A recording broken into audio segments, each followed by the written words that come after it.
Hello everyone. आज हम अपना एचएसएससी का फोर्थ पेपर डिस्कस करेंगे, जिसमें फर्स्ट क्वेश्चन है कि किसी स्टोर में लाभ लागत का 320% है। यदि लागत 25% बढ़ा दी जाए तो बिक्री कीमत स्थिर रहे, तो लाभ बिक्री कीमत का अनुमानित कितना प्रतिशत होगा। देखिए, हम फर्स्ट लाइन की बात करते हैं। वो कह रहा है लाभ है ना, लाभ वो लागत का 320% है। का मीन्स क्या होता है, गुना। और लागत का 320% बोल रहा है, तो जो जिसके सामने होता है ना भैया, वो उसकी वैल्यू होती है, और जो जिसके बटे में होता है वो उसकी वैल्यू। तो देखो, लाभ के सामने कितनी वैल्यू है, 320, तो लाभ कितना हो जाएगा अपना 320। ठीक है। और लागत के अपोन में क्या है, 100, तो लागत क्या हो जाएगा, 100 रुपीज। तो आपको पता है लाभ 320 रुपये है और लागत है अपनी 100 रुपये। तो देखो, जो एसपी होता है, विक्रय मूल्य होता है, वो क्या होता है, क्रय मूल्य प्लस लाभ। तो क्रय मूल्य कितना है, 100 रुपये। लाभ कितना है भैया, 320 रुपये। हमने दोनों को जोड़ दिया तो 420 रुपये आ गया। अब लाभ हमारा कितना आ गया, 420 रुपये। उसके बाद में कह रहा है कि भाई वो है ना, जो उसकी लागत, लागत मीन्स क्या होता है, क्रय मूल्य। तो लागत का वो, देखिए लागत का वो कितने परसेंट वैल्यू बढ़ रही है उसकी, 25%। तो 100 का 25%, 25 रुपये बढ़ गए। तो आपको पता है जो पहले लागत थी वो कितनी थी भैया, 100 रुपये, और अब 25 बढ़ गई तो कितना हो गया, 125 रुपये हो गए। लेकिन वो क्या कह रहा है, जो बिक्री की कीमत है वो स्थिर होनी चाहिए, मतलब स्टेबल है। तो बिक्री कितनी थी, 420 रुपये। तो सीपी तो कितना है अपना 125, और एसपी कितना था 420। तो अब वो कह रहा है कि भाई लाभ क्या होता है, विक्रय मूल्य माइनस क्रय मूल्य होता है। तो लाभ विक्रय मूल्य माइनस क्रय मूल्य होता है। तो आपको पता है विक्रय मूल्य कितना था भैया अपना 420, वो 420 था, और लाभ आ गया 295। तो लाभ परसेंट क्या होता है, लाभ बटे क्रय मूल्य इंटू 100। तो आपको पता है लाभ परसेंटेज निकालना है, तो लाभ अपोन में क्रय मूल्य कितना है अपने पास, क्रय मूल्य है, क्रय मूल्य 100, लेकिन नया वाला कितना आया था 125। तो आपको पता है लाभ कितना हो गया, 420 में से मैंने 125 लेस किया तो 295% हो गया। तो लाभ परसेंट क्या होता है, लाभ अपोन क्रय मूल्य इंटू 100। तो लाभ हो गया 295 का, क्रय मूल्य था 125, इंटू 100 करने से 5 के टेबल में, 25 के टेबल में 25 जा 125, और 25 जा 5 के टेबल 25 4 जा 100, 5 जा 25, और 5 9 जा 45। 59 को अगर मैं 4 टाइम्स करता हूं तो कितना आता है, 236%। तो लाभ प्रॉफिट परसेंट कितना हो जाएगा, 236% मेरा क्या हो जाएगा, प्रॉफिट परसेंट। क्रम में हम अपने सेकंड क्वेश्चन की बात करते हैं। वो कह रहा है एक आदमी का पहले 5 माह के लिए खर्च 120 रुपये था तथा अगले 7 माह के लिए 130 रुपये। यदि वह 290 रुपये वर्ष में बचतता है तो उसकी मासिक आमदनी क्या रही। तो आपको पता है, मैंने पिछले पेपर में भी कराया था भाई, कुल क्या होता है, औसत इंटू संख्या। औसत मीन्स मैंने बताया था भाई 120 रुपये वो खर्च रहा है एवरेज, और कितने महीने, 5 महीने में, मतलब 120 रुपये हर महीने खर्च रहा है। तो 5 महीने में वो भैया वो कितना के खर्च देगा, 120 इंटू 5 करेंगे 125, सॉरी 120 इंटू 5 करेंगे तो 600 रुपीज आ गए। उसके बाद उसने क्या किया, अगले 7 माह के लिए 130 रुपये, तो मतलब 130 रुपये तो मंथली कर ही रहा है। कितने मंथ के लिए कर रहा है, 7 मंथ के लिए। तो 130 इंटू 7 कितने हो गया, 910 रुपीज हो गए। अब वो कह रहा है 12 महीने की पूरे की बात करते हैं, तो 5 महीने तो इतने 600 रुपये खर्च दिए, और 7 महीने में 910। तो 12 महीने का कुल खर्च कितना हो गया, 600 प्लस 910 कितना हो गया, 1510 रुपये हो गया। अब देखिए भैया, उसने कहा यदि वह 290 रुपये की वर्ष में बचाता है, वर्ष मीन्स 12 महीने, तो 12 महीने की बचत कितनी है अपने पास, 290 रुपये। तो आपको पता है, मैं ये कहता हूँ कि भाई मैंने 1510 रुपये तो मैंने खर्च कर दिए, और 290 रुपये मैंने बचा लिए। तो इसका मतलब क्या है कि भाई खर्च और अगर मैं बचत दोनों को ऐड कर देता हूँ तो मेरे पास क्या आ जाएगी, आय। तो 1510 प्लस 290 करूंगा तो कितना हो जाएगा, 1800 रुपये। तो 1800 रुपये मेरे पास टोटल आय आ गई। अब उसने हमसे क्या पूछा है, औसत मासिक आमदनी, मतलब महीने के वो कितने रुपए कमा रहे हैं। तो आपको पता है 1800 रुपये, और संख्या कितने, 12 महीने। अगर मैं 1800 को 12 से डिवाइड कर देता हूं तो 12 1 जा 12, और 12 5 जा 60, और जीरो यहाँ से आ गया, तो 150 रुपीज उसकी क्या है, मासिक आय उसकी कितनी है, 150 रुपीज। आई होप आपको समझ में आ रहा होगा।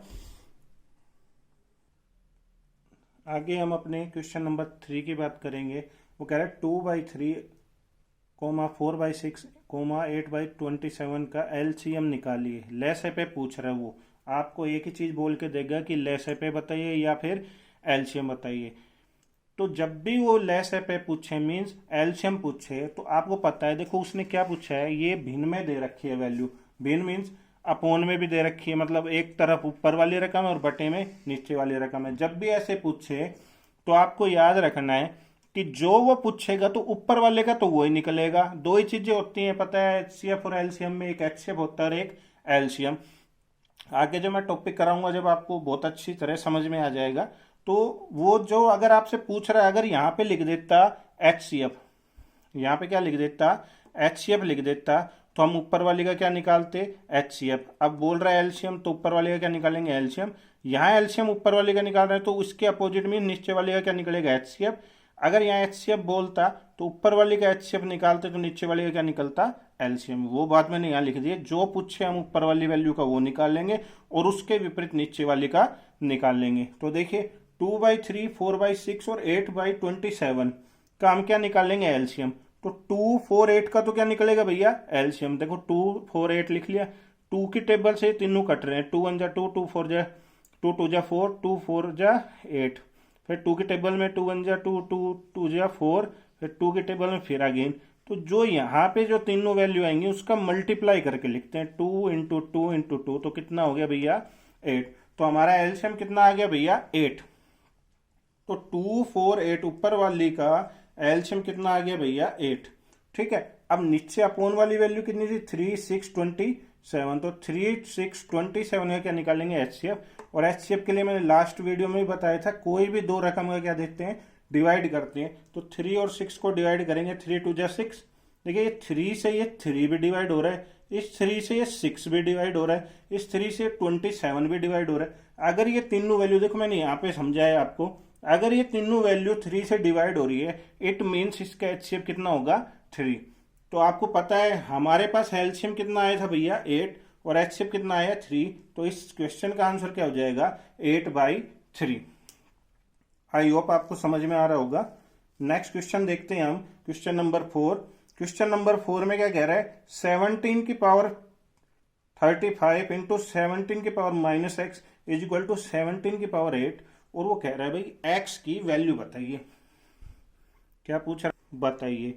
तो x की वैल्यू पूछ रहा है, तो आप देखिए 17 की पावर 35, ये वाली वैल्यू कोई भी अगर मल्टीप्लाई में अगर मैं उसको अपोजिट करता हूं तो उसकी जो पावर होती है माइनस की, वो किसकी हो जाती है, प्लस की। तो मैंने क्या किया, 17 के पावर 35 के अपोन में क्या ले गया, 17 की पावर x, और इज इक्वल टू इसके था 70 की पावर 8 के इक्वल। ठीक है भैया। अब आप देखिए 17 की पावर 35 अपोन में 17 की पावर 8 में इधर लिया गया और ये वाली वैल्यू में इधर लेके गया। तो ये 17 की पावर 35 अपोन में 17 की पावर 8 इज इक्वल टू क्या हो जाएगा, ये वाला इधर जाके 17 की पावर x। तो देखिए इधर मैंने एक जो नियम है उसका वो समझाया है कि a की पावर m हो अपोन में a की पावर n हो, अगर वो डिवाइड में बेस सेम हो a तो वो पावर क्या हो जाती है, माइनस की हो जाती है। तो यहाँ पे क्या हुआ, 17 की पावर 35 डिवाइड बाई 17 की पावर 8। देखो ये वाली चीज हो गई, दोनों का बेस कितना है, 17, और देखो पावर क्या है, अलग अलग। तो क्या हो जाएगा, एक बार लिख देंगे a की जगह कितना है, 17, और जो पावर थी m माइनस एम, तो 35 माइनस 8 करेंगे भैया। ठीक है, इधर 17 की पावर x इक्वल हो जाएगा। अब आपको पता है 35 में से 8 गए तो कितने बचे, 27, और इधर क्या बचा, 17 की पावर x। अब देखो मैंने अगेन एक बात और समझाई आपको, a की पावर m बराबर a की पावर n, मतलब अगर नीचे के a इक्वल है तो ऊपर की दोनों वैल्यू क्या हो जाती है, इक्वल। ऊपर की दोनों वैल्यू क्या हो जाती है भैया, इक्वल, तो आपको पता है 17 17 इक्वल है, तो x की वैल्यू क्या हो जाएगी, देखो नीचे के दोनों इक्वल है तो ऊपर के दोनों इक्वल, तो x इक्वल टू कितना हो जाएगा 27। आई होप आपको समझ में आ रहा होगा। हम फिफ्थ क्वेश्चन देखते हैं। देखिए, एक नल किसी होज को 6 घंटे में भरता है। होज का आधा भर जाने के बाद उसी क्षमता के 3 अन्य होल नल खोल दिए गए, होज को पूरा भर जाने में कितना समय लगेगा। अब मैं एक आपसे क्वेश्चन पूछता हूँ भाई, कोई भी होज मीन्स टंकी, कोई भी टंकी 6 घंटे में भर सकते हैं हम, ठीक है भैया, लेकिन उसने क्या किया, आधा भर जाने पर, मतलब कोई टंकी 6 घंटे में भर रहे हैं तो आधे कितने में भरेगी, 3 घंटे में। तो वो देखो पूरा होज भरता है 6 घंटे में, लेकिन वो क्या कह रहा है भाई, एक नल है ना वो आधा भर रहा है, आधा मीन्स 6 का आधा कितना हो गया 3, तो 6/2 बराबर 3 आवर हो गया। 3 आवर में वो आधी टंकी भर दी उसने, आधा काम हो चुका। अब आधा काम कितने घंटे में होएगा भाई, टोटल 6 घंटे में होना था, आधा हो गया 3 घंटे में, तो अगेन आधा कितने में होएगा 3 आवर में। लेकिन इस बार जो 3 आवर में काम होना है वो कितने पाइप करेंगे, कितने नल मिलके करेंगे, इस बार जो अगेन 3 घंटे में काम होना है इसको 4 पाइप करेंगे, क्योंकि एक पहले था और 3 अन्य आ गए, तो कितने हो गए 4। तो देखिए अकेला पाइप भरता है 3 घंटे में, तो 4 पाइप कितने में भर देंगे, 3/4 घंटे में। तो पहले वाले पाइप ने कितने घंटे में भरा, 3 घंटे में, और बाकी की आधी टंकी कितने घंटे में भरी, 3/4 में। तो टोटल वैल्यू कितनी होगी, 3 + 3/4। अगर आपको पता है भाई 1 घंटे में कितनी मिनट होती हैं 60, तो 3 घंटे तो अलग हो गए, 3/60, 3/4 सॉरी 3/4 को मैं मिनट में कन्वर्ट करूंगा, 60 से मल्टीप्लाई किया। 4 के टेबल में, सॉरी 4 के टेबल में ये 16 है, 4 1 जा 4, 4 5 जा 20, 3 × 15 कितने होते भैया, 3 × 15 हो गए 45, यहाँ 3 आवर थे और 45 मिनट ही हो गए, तो 3 आवर 45 मिनट में वो टंकी पूरी भर जाएगी। आई होप आपको समझ में आ रहा होगा। तो अगर आपको कोई भी डाउट हो तो आप कमेंट्स बॉक्स में कमेंट्स कर सकते हैं, अगर आपको समझ में आ रहा है तो भी कमेंट्स कर सकते हैं, और प्लीज़ लाइक तो कर ही दीजिए ताकि पता लगे कि आपको समझ में आ रहा है। ये मेरे लिए एक साइन ऑफ इंडिकेशन है कि भाई आपको समझ में आ रहा है अच्छी तरह, ठीक है। अब हम 6 नंबर क्वेश्चन की बात करते हैं। वो कह रहा है 8 पुरुषों का औसत वजन 1.5 किलोग्राम बढ़ जाता है जब एक 65 किलोग्राम भार वाले की जगह पर एक नया पुरुष लिया जाता है, तो नए पुरुष का वजन कितना है। पहली बात करते हैं, इसमें कितने पुरुष है भैया, 8 की बात कर रहा है, 8 पुरुष थे। वो कह रहा है एक 65 किलोग्राम वाला चला गया, एक नया आ गया, तो मतलब अगर एक गया तो 7 रह गए और फिर एक आया अगेन 8 रह गए, तो मतलब पुरुष तो टोटल कितने रहे 8। अब आपको मैंने बताया था कि भाई एक बंदे को 1.5 रुपये मिलता है, सपोज कीजिए किसी बंदे को मैंने 1.5 रुपये दिए और मैं कहता हूं ऐसे है ना 1.5 रुपये मैंने 8 लोगों में बांट दिए, तो 1.5 रुपये मैंने 8 लोगों में बांटे, तो इसका मतलब टोटल मैं बताऊं कि भाई मैंने कितने रुपए बांट दिए। तो आपको पता है भाई योग क्या होता है, औसत गुना संख्या, तो 1.5 × 8 करेंगे, 1.5 × 8 करेंगे तो 12 किलो हो गया, ठीक है भैया। तो 12 किलो हो गया, मतलब बढ़ कितना गया 12 किलो। तो आपको पता है जो इसका वेट था पहले वाले का, पुराने वाले का, वो कितना था 65, और अब बढ़ कितना गया 12। तो आपको पता है भाई 65 वाला गया, नए आने से वृद्धि हुई, वृद्धि होगी तो ये प्लस होएगा यहाँ पे 12। अगर ये बोलता कमी हो जाती तो ये 12 माइनस होता। तो नए पुराने वाले का कितना था भाई, बढ़ा 12 किलो, पुराने वाले का था 65, अब बढ़ गया कितना 12 किलो, तो 65 + 12, तो नए वाले का कितना है 77 kg हमारा क्या हो जाएगा इस सवाल का आंसर। आई होप आपको समझ में आ रहा है। आगे हम क्वेश्चन नंबर 7 देखते हैं। भाई 3 संख्याओं का अनुपात 3:4:5 है, 3:4:5, सॉरी 3 नंबर दिए हुए हैं, उनका रेशियो 3:4:5। अब वो कह रहे हैं उनका एलसीएम, लेस पे मीन्स एलसीएम, उनका एलसीएम कितना है 2400 है, तो कह रहा है उनका मैस पे मीन्स एचसीएफ कितना है, वो पूछ रहा है। जब भी कोई संख्या रेशियो में दी हो तो उस रेशियो को हम क्या कर लेते हैं, 3:4:5 को x लगा लेते हैं, ठीक है, रेशियो हट जाएगा। तो अगेन उसने क्या कहा हमें, उसने कहा उनका एलसीएम, एलसीएम के लिए हमने 3 4 5 x का एलसीएम निकाला, तो x हो गया पहली बार, मैंने 3 से डिवाइड किया तो यहाँ 4 बचा, 5, फिर 4 से किया अगेन तो 5, 5 से किया तो देखो मैंने पिछले सवाल में बताया था इन तीनों का क्या होगा मल्टीप्लाई, तो 3 × 4 × 5 × x कितना हो गया भैया 60x हो गया। अब उसने क्या कहा है भाई, इसका मैंने एलसीएम निकाला तो कितना आया 60x, और उसने एलसीएम की वैल्यू कितनी दी हमें 2400। तो मैंने क्या किया 60x के इक्वल 2400 को लिख लिया। अगर मैं 0 से 0 करूं और 6 की टेबल में 24 4 जा होते हैं और 0, तो x की वैल्यू कितनी आ गई भैया मेरे पास 40।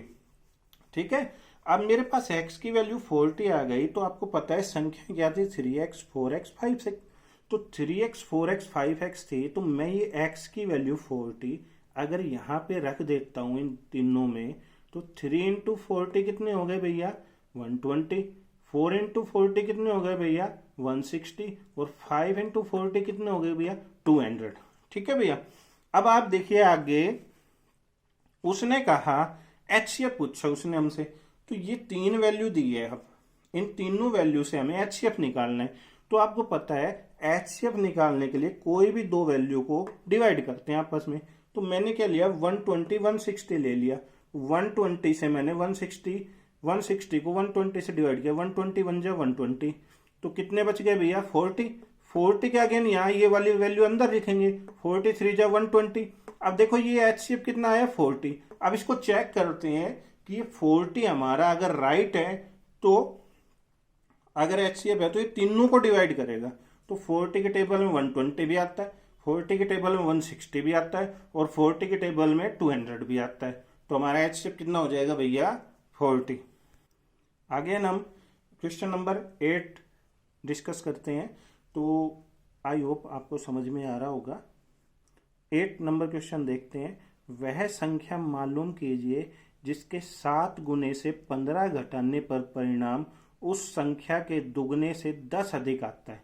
ये क्वेश्चन शायद 2 या 3 टाइम्स रिपीट हो चुका है, तो ध्यान से समझिएगा। वो कह रहा है उस संख्या को बताना है हमें जिसके 7 गुने से 15 घटाने पर परिणाम उस संख्या के दुगने से 10 अधिक आता है।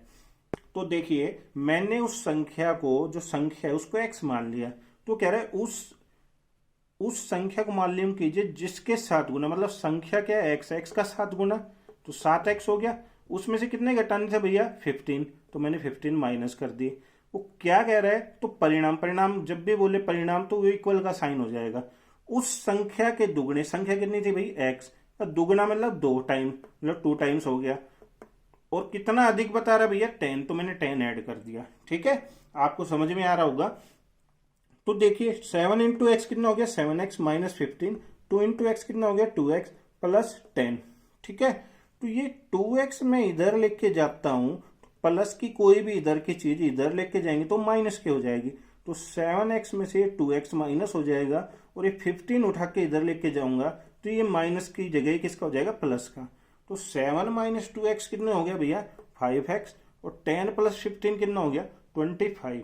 तो 7x में से 2x गए तो कितने बचे 5x इज इक्वल टू 25। आपको पता है 5 के टेबल में 25 5 जो होते हैं, तो x की वैल्यू कितनी आ गई 5। उसने हमसे यही पूछा था कि संख्या मालूम कीजिए, संख्या क्या मानी थी x, और x की वैल्यू कितनी आ गई 5। तो हमारा क्वेश्चन का आंसर कितना हो गया। क्वेश्चन नंबर 9 देखते हैं। वो कह रहे किसी 2 अंक के संख्या तथा उसके अंकों को आपस में स्थान बदलने से बनने वाली संख्या के मध्य अंतर 36 है, तो उस संख्या के 2 अंकों के बीच अंतर क्या है।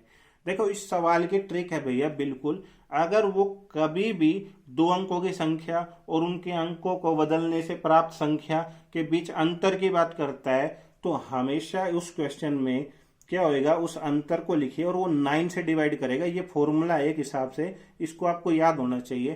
तो यहाँ अंतर कितना है 36 अपॉन 9, मैंने 9 4 जा कितना होता है 36, इसका आंसर कितना हो गया 4।